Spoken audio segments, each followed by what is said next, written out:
So welcome back. We've spoken about how Rick's going to come in and make changes to your website and everything, and why you would get him in to do that, or if you don't get him in to set it up to start with. But it's a case that when you've got any sort of store, ultimately you know when changes work if the sales increase. But how do you sort of do that? It's like the old shopper dockets or things like that. You know that campaign worked, or a letterbox drop. You know that it works because people would bring in the flyers and that sort of stuff.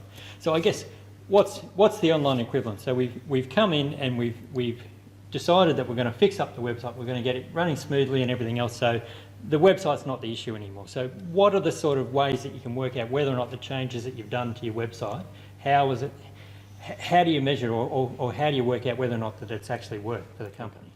Well, I mean, there's lots. I mean, if you are just trying to get people to the website, there's Google Analytics and a lot of other different analytical measurements out there to see how many people are coming to the website, the bounce rate, how many pages are going through, how long they're spending on the website. You get all where they came from and all that kind of information.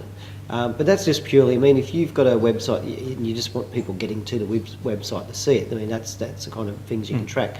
If you've got now the other thing is if you've got a brick and mortar store and you're not actually selling online, but you need to know that whether the website's working. I mean, obviously if you see a spike in sales, you'll attribute it to the website, but what if you've got other advertising mediums out there, which ones are working? So that's where you have you can use codes and things like that, or you can use online vouchers that they have to bring in the store.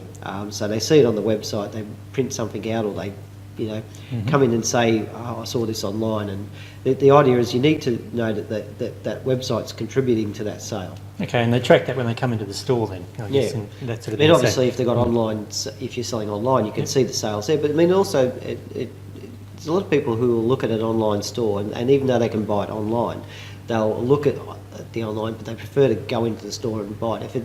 Especially if it's a chain store or if it's a local store. A lot of people, I know for myself, I'd much rather go into a store and pick it up and buy it and walk out, because I don't want to wait for something to come in the mail. Yeah.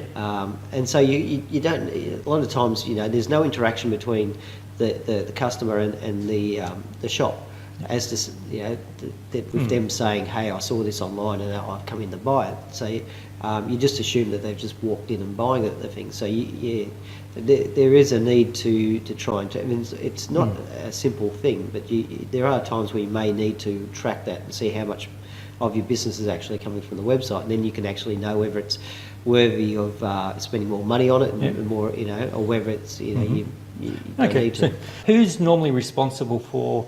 Or who are the people that you deal with in the companies when it comes to they're getting you in to do it, but then who's monitoring that it works? Okay, well that varies. Invariably, a lot of the people who get me involved to build a website, they don't want anything to do with analytics or anything like that. So they leave it up to me, and I'll filter out the information and give it to them when they need it. Okay. Or I'll view the information. They'll pay me to view the information and make decisions based on that information, so they don't have to. I mean, it's one of those things. There's a lot involved in learning how the analytics work. Other clients, they basically set up their own analytics, and they like to keep track of it. They'll learn. They'll do a lot of research on analytics, and so they only need somebody to set the website up, and they'll do all the analytical work and then they'll make decisions. They'll ask me to make changes to the website depending on the analytical data.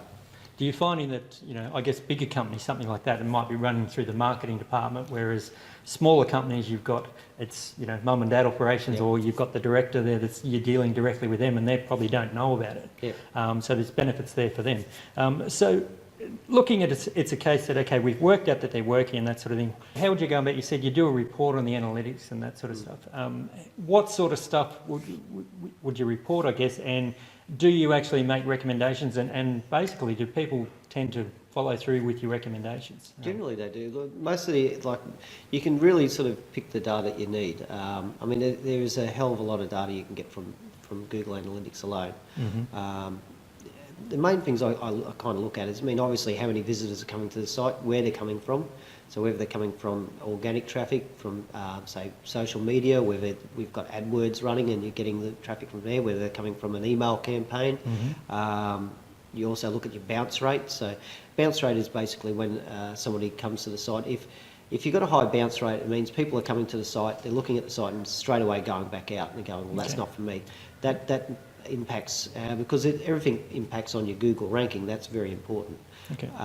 So if people are coming to your site and bouncing straight back out, that's bad, because Google's saying, well, people are searching for this thing, and then when they're getting there, they don't like it, so it's not obviously a good search match, so your search ranking goes down. Okay, so the search engine optimization, so they go up in the Google rankings when they've got a Yeah. website working properly as well. That's right. Okay, so different things. I've heard people talk about landing pages.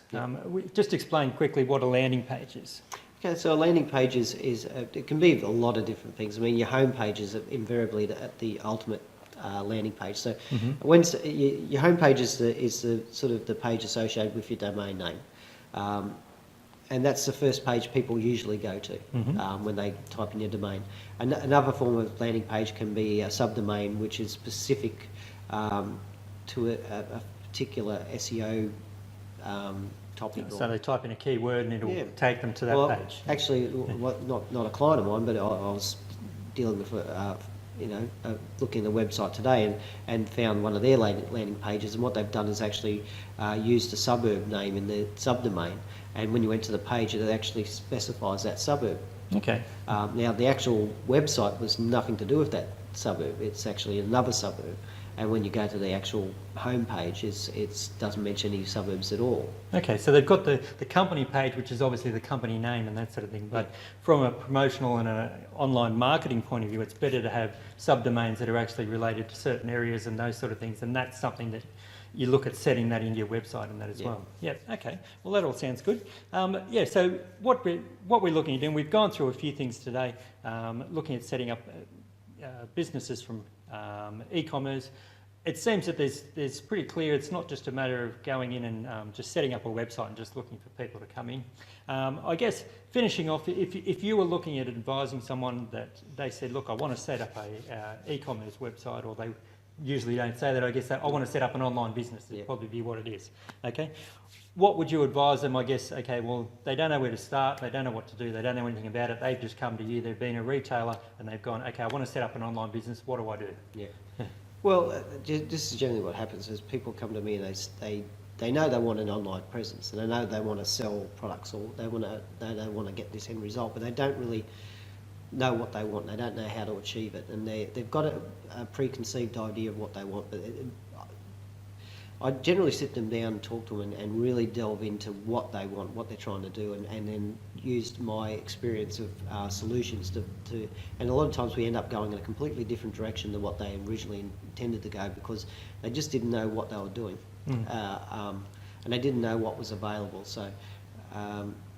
That's once again, that's where an experienced web designer comes in, that they know how to overcome the problems and know what questions to ask and know what direction to take a website to achieve the goal that the client needs. Well, I guess when it comes down to it, it's no different setting up an online business to what it would be setting up another business. You've got to know your stuff, or you've got to get someone in that does. And the amount of businesses that fail in the first few years, that really hasn't changed when online comes on. It's just, it may be a lot cheaper to set up an online business, but don't think the percentages have actually changed. So it's still just as important as it always was to get in an expert when you're setting up your business, so make sure that it's done right. If you don't know it, you're going to have to research it yourself, or you get in someone like Ricky to sort it out for you. Rick Blacker from Data Guru, thanks for your time today. And if you want to look up these details, we're going to put the website details up. You can get in contact with Rick. You might want to get him in to do some work. I've seen some different RTOs out there. Some websites are better than others, but we're doing a lot of online training in the industry at the moment, and there's a lot of things that they should be doing that I've just, from talking to Rick in about 5 minutes, I've worked out that why don't more places do this sort of thing. So anyway, okay, thanks for your time, and we'll talk to you soon.